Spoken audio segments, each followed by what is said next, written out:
ગુજરાતમાં આવેલા આ 3 હનુમાનજીના મંદિરોના દર્શન કર્યા કે નહીં? 1.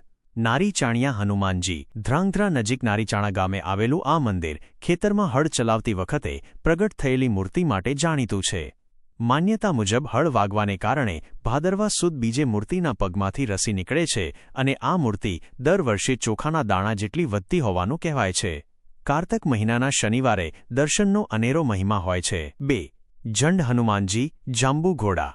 જાંબુઘોડાના ગાઢ જંગલમાં આવેલું ઝંડ હનુમાનજીનું આ પ્રાચીન મંદિરે 21 ફૂટ ઊંચી વિશાળ પ્રતિમા આવેલી છે. શનિ પનોતીથી મુક્તિ મેળવવા માટે ભક્તો ખાસ કરીને મંગળવાર અને શનિવારે દર્શન કરવા આવે છે. મહાભારત કાળમાં અર્જુને અહીં બાણ મારીને જલધારા વહાવી હતી તેવી પૌરાણિક કથા પણ જોડાયેલી છે. 3. ડભોડા હનુમાનજી. ગાંધીનગર.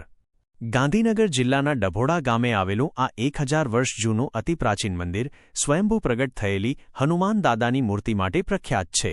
કહેવાય છે કે જે સ્થળે એક ગાય નમન કરતી હતી ત્યાં ખોદકામ કરતા આ મૂર્તિ મળી આવી હતી અને ત્યારબાદ અહીં દાદાની પ્રતિષ્ઠા કરવામાં આવી હતી. આવી અવનવી વાતો જાણવા માટે જોયું છે ને સબસ્ક્રાઇબ અને ફોલો કરો.